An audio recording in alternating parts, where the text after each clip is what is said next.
Class 11वीं की student finally आपको हम यहाँ पर 21 मार्च को हिंदी पे लेके आ चुके हैं। साथ ही ये पेपर आपके लिए यहाँ वेरी वेरी मोस्ट इंपोर्टेंट होने वाला। तो इस वीडियो को आपको एंड तक देखना। साथ ही अगर आप यहाँ पर 21 मार्च की हिंदी पे एक तो लाइक और शेयर ठोक दीजिए, महाकाल का लाइक और शेयर ठोक दीजिए।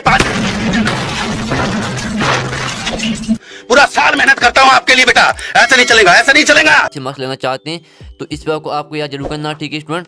तो आप यहाँ पर देखते हैं पूरा पेपर आपका कराने वाला है। पूरा आपको यहाँ पे A to Z पूरा पेपर हम कराएंगे, तो इस पेपर को आपको जरूर देखना है, ठीक है। तो फाइनली चलिए आपको जो पेपर है वो यहाँ पर देख लेते हैं। तो पहले तो आपके यहाँ पर नरेश आते हैं, तो नरेश आप यहाँ पर देखते हैं आपका मार्क्स 80 कराएगा, ठीक है, आपका हिंदी। और जो आपका समाज 3 घंटे कराएगा, जो आपके टोटल क्वेश्चन आने वाले वो आपके 23 रहेंगे। तो चलिए आपके पहले तो यहाँ पर क्या आते हैं, आपके यहाँ पर सही विकल्प आते हैं जो 6 नंबर के आपके आएंगे। तो पहला आपका यहाँ था हिंदी का प्रथम उपन्यास माना जाता है। तो इस तरह के आपके क्वेश्चन आने वाले हैं, और साथ ही इन क्वेश्चनों को आपको जरूर देखना है, क्योंकि आपको इससे पता चलेगा कौन से क्वेश्चन आने वाले हैं। और साथ ही पेपर आपके लिए यहाँ पर वेरी वेरी मोस्ट इंपोर्टेंट होने वाला है, इसलिए इस पेपर को आपको यह जरूर करना है। तो इसके आपके 4 ऑप्शन आते हैं, सेवा सदन, परीक्षा गुरु और इरावती चंद्रकांता। यहाँ पर हिंदी के प्रथम उपन्यास माना जाता है। तो आपको इसी में से यहाँ पर राइट आंसर सेलेक्ट करना, जो इनके आंसर वो भी हम बताएंगे, आपसे वीडियो के आंसर देखिए। और दूसरा आता है दुष्यंत कुमार त्यागी की रचना एक कंठ बेसपाई, किस विधा की रचना है? उपन्यास है, आत्मकथा है, काव्य संग्रह, गीति नाट्य है। फिर आपकी तीसरी आती है सीधी सीधी वर्षा से मिलने वाला पानी कहलाता है रेजानी पानी, पालर पानी और पाताल पानी और पहला पानी, ठीक है। आपको तीसरा हमने करा दी, तीनों को आप यहाँ पर स्क्रीन शॉट वो लेते चलिए। आप चौथा आपका यहाँ पर आता है किसी भी फिल्म या धारावाहिक की कथा को कहा जाता है पटकथा, लोक कथा, नई कथा या चित्रकथा। तो इस तरह से आपके 4 ऑप्शन दिए हैं। फिर आपको 5 में यहाँ पर आता है, यहाँ दरख्तों के साय में धूप लगती है पंक्ति में कौन सा अलंकार है? व्यतिरेक अलंकार, विरोधाभास अलंकार, भ्रांतिमान या मानवीय का अलंकार। ये आपका 5वां। फिर 6वां आपका यहाँ पर आता है सुनील के खेत में 5 क्विंटल गेहूं की पैदावार हुई है, रेखांकित शब्द में कौन सा विशेषण है? तो स्टूडेंट हम आपको बता दें कि आपका रियल पेपर नहीं है, आपका यहाँ पर इंपोर्टेंट पेपर है, और आपको इस चैनल पर जो रियल पेपर वो भी आपको उपलब्ध कराया जाएगा। इसलिए वीडियो को लाइक कर लीजिए और चैनल को सब्सक्राइब कर लीजिए, ठीक है। लेकिन आपको इस पेपर को याद जरूर करना, क्योंकि यह आपके लिए वेरी वेरी मोस्ट इंपोर्टेंट होने वाला है। तो यहाँ पर जो स्क्रीनशॉट है आपका यहाँ पर 6 हमने करा दिए, आपके 6 दिए, तो जो इनके स्क्रीनशॉट है वो आप ले लीजिए, ठीक है। आप चलिए आपके यहाँ पर दूसरा क्वेश्चन आता है रेगिस्तान में सही विकल्प चुनकर लिखिए। आपके 7 नंबर के आते हैं। पहला आता शेखर जोशी की कहानी don't don't children film society द्वारा फिल्म का निर्माण हुआ। इसके आपके 3 ऑप्शन आते हैं, तो इसी में से जो आपको करेक्ट आंसर है वो भरना है। फिर आपका दूसरा आता आरू में संकलित लमीरा के पद डोंट से लिए गए थे, मीरावली से, मीरा मुक्तवली से, बीजक से। तीसरी आपके यहाँ पर आता है काल कलाओं के लिए स्वर्ण युग माना जाता है, मुगल युग को, मौर्य काल को, गुप्त काल को। तो जो आपके तीनों यहाँ पर ऑप्शन हैं, इन तीनों में से आपको जो करेक्ट आंसर वो बताना। आपका आंसर तो इसी में दिया गया है, लेकिन इसमें से आपको चुनना कौन सा सही रहेगा। और चौथा आता ऑल इंडिया रेडियो के स्थापना डॉट में हुई थी 1926 में, 1936 में, 1935 में। और 5वां आता है गाय पालतू पशु है, इस वाक्य में डोंट शब्द शक्ति है, अविधा लक्षणा व्यंजना। और 6वां आता है संप्रेषण किसी भी गद्यांश का डोंट होता है 1/3, 2/3, 3/3। और 7वां आता रीतिकालीन कवि डोंट है देव सूरदास नवादास। तो इस तरह से आपके यहाँ पर दिए हैं आपके रेगिस्तान 7 नंबर के। तो इनका जो स्क्रीनशॉट वो ले लीजिए, इनको पढ़ना है आपको। फिर आपकी सैलूनी आती है जो 6 नंबर की आती है, आपकी कॉलम आवा में यहाँ पर दी सैलूनी पे ले आती है छोटे छोटे सवाल। दूसरी कागज की नाव। तीसरी आती है सत्री नृत्य। और चौथी आती है पहली मूक फिल्म। और 5वीं आती है दोहा। 6वीं आती है जिसे जाना जा सके। इस तरह आप यहाँ से कृष्णचंद्र, दुष्यंत कुमार त्यागी बिहार आगे 1913 और 24 असम, ठीक है। इस तरह से आपको यहाँ पर मैच कर देंगे। आपके यहाँ पर एक अतकारी दी गई है, तो यहाँ पर देख लीजिए इस तरह से जो दुआ होती है उसमें 24 मात्रा होती है, इस दुआ को आपको 24 से मैच कर देना। इस तरह से आप यहाँ से मैच कर सकते हैं, तो यहाँ पर देख लीजिए।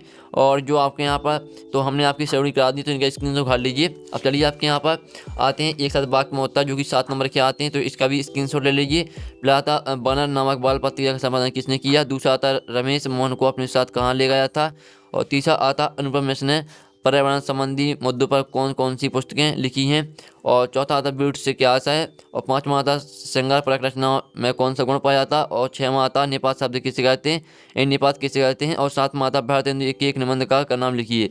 और फिर आपको 7 आते हैं जो 6 नंबर के आते हैं। पतंग की ताज कविता छायावादी कविता है। और दूसरा आता है एक पेड़ की याद है, शेखर जोशी का शब्द चित्र संग्रह है। और तीसरा आता चित्रपट संगीत में नवनिर्मित की बहुत गुंजाइश है। और चौथा आती है डायरी नितांत अतरंग रचना है। फिर आपके 5 बुनियादी छंद में गणों की संख्या 9 मानी गई है और 6 मात्रा संस्कृत शब्द का विकृत बिगड़ा हुआ रूप तद्भव शब्द कहलाता। तो इनके जो स्क्रीनशॉट वो आप ले लीजिए। अब आपके क्वेश्चन आते हैं, जो हम क्वेश्चन आपको कराएंगे इन क्वेश्चन को आपको पूरी तैयार कर लेना है। पहले आपका भारतीय हिंदी की 2 प्रवर्तन लिखी हैं और इसका अर्थ आता है यहाँ पर प्रतिवाद के 2 कवि एवं उनकी एक रचना का नाम बताइए। फिर आपका 7 माता मीना कृष्ण की उपासना किस रूप में करती है और रूप कैसा है।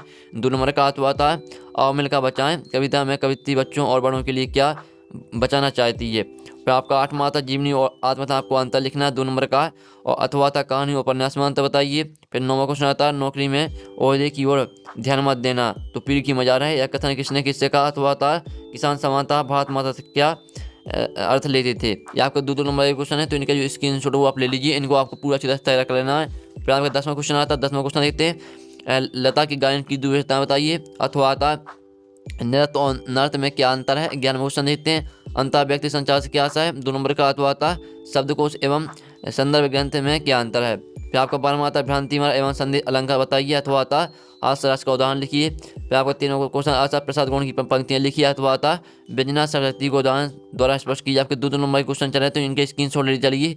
फिर 14वां आपका आता है राष्ट्रभाषा और राजभाषा में 2 अंतर लिखना है, और अथवा आता लोकति और मुहावरे में अंतर लिखिए। फिर 15वां क्वेश्चन आता मिश्रित तथा संयुक्त वाक्य में अंतर बताइए। 2 नंबर का अथवा आता सारे लेखन एवं भाव परिवहन से में क्या अंतर है। और फिर आपका 16वां क्वेश्चन आता है सुमतरन पंत और मीराबाई का साहित्यिक परिचय निम्नलिखित बिंदु के आधार पर लिखना। आपको 2 रचना लिखनी, भावपद किला प्रश्न लिखना, साहित्य में स्थान लिखना। और 17वां आपका आता है कृष्ण सोबती अथवा मन्नू भंडारी का साहित्यिक परिचय निम्नलिखित बिंदु के आधार पर लिखिए। आपको 2 रचना लिखनी है, भाषा से लिखनी है और साहित्य में स्थान लिखना है। जो आपका अथवा लगा तो इन दोनों आपको दोनों ही तैयार करना है। आपको यहाँ पर सुमतरन पंत और मीराबाई पर दोनों पर तैयार कर लेना, और आपको यहाँ पर कृष्ण सोबती और मन्नू भंडारी पर इन पर दोनों पर तैयार कर लेना। आपका 3 नंबर का क्वेश्चन है, तो इसका जो स्क्रीनशॉट ले लीजिए इस पूरे पेज का। और फिर आपका नेक्स्ट क्वेश्चन आता है 18वां क्वेश्चन भाव प्रकलन कीजिए साहित्य समाज का दर्पण। जो भाव प्रकलन का अर्थ रहता है इस प्रकार आपको यहाँ पर साहित्य समाज का दर्पण, इसे आपको विस्तार से समझाना है। और इसका अर्थ आता है 18वें का अर्थ देख लीजिए साहित्य हमारी पहचान है, एक संरंगित अनुच्छेद लिखिए। फिर आपको 19वां क्वेश्चन आता है जो कि आपका एक आपटित गद्यांश आता है, तो इसे आपको ध्यान से पढ़ लेना। अगर आप यहाँ पे इसे ध्यान से पढ़ लेते हैं तो जो इसे क्वेश्चन रहते हैं इन क्वेश्चन के आंसर आपको इसमें मिल जाएंगे। आपका 3 नंबर का क्वेश्चन है, तो इसके आपके 3 क्वेश्चन रहेंगे। तो जो आपके 3 क्वेश्चन हैं, तीनों क्वेश्चन के आंसर आपको इसी में मिल जाएंगे, सिर्फ आपको इसे ध्यान से पढ़ लेना है। फ्री के नंबर रहते हैं आपके। और इसका आपका अथवा आता 19वें का अथवा, ये आपका आपटित गद्यांश है, तो इसे भी आपको ध्यान से पढ़ लेना है।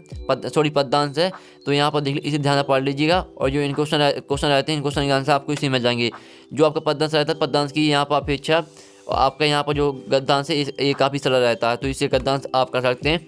और फिर आपका 20वां क्वेश्चन आता है, तो जो कि आपका एक पद्यांश आता है जिसकी आपको संदर्भ प्रश्न व्याख्या करनी है। जो आपके यहाँ पर 2 दिए हैं, दोनों पर आपको तैयार कर लेना। आपको ऊपर का भी तैयार कर लेना, साथ ही अथवा का भी तैयार कर लेना। ये आपका 4 नंबर का है, तो दोनों को आपको तैयार कर लेना है। तो इसका जो स्क्रीनशॉट वो आप ले लीजिए अच्छी तरह से, ठीक है, स्क्रीनशॉट उखाड़ लीजिए। और चलिए अब नेक्स्ट क्वेश्चन आपका यहाँ पर आता है 21वां क्वेश्चन, तो जो कि आपका एक गद्यांश आता है, तो इसको आपको यहाँ पर संदर्भ प्रश्न व्याख्या लिखनी है, जो कि 4 नंबर का क्वेश्चन रहेगा। तो आपको जो दोनों दिए गए हैं, दुनिया सोती थी पर दुनिया की जीव जागती थी, इसका अर्थ आता है तेलोक सिंह मास्टर का यह सामान्य नियम था। इन दोनों पर आपको तैयार करके यहाँ पर जाना है, ठीक है, इन दोनों पर आपको तैयार कर लेना है। फिर आपको 22वां क्वेश्चन आता है। 22वां क्वेश्चन जो 4 नंबर का क्वेश्चन है आपका। और 23वां क्वेश्चन आता है आपको जिसमें यहाँ पर किसी एक विषय पर आपको यहाँ पर निबंध लिखना, जो 4 नंबर का रहेगा। तो यहाँ पर देख लीजिए, तो फाइनली पूरा पेपर आपका हो चुका। साथ ही आपका रियल पेपर नहीं था, ये आपका यहाँ पर इंपॉर्टेंट पेपर था। और आप यहाँ पर इसे तैयार कर लेते हैं तो अच्छे मार्क्स आ सकते हैं आपकी हिंदी में। साथ ही आपको अपनी जो तैयारी है वो भी करती रहनी है। और साथ ही स्टूडेंट आपको जो रियल पेपर वो भी आपको इस चैनल पर उपलब्ध कराए जाएंगे। तो वीडियो को लाइक कर लीजिए, चैनल को सब्सक्राइब कर लीजिए। तो हम यहाँ पर नेक्स्ट वीडियो में मिलते हैं। टेक इन, बाय बाय।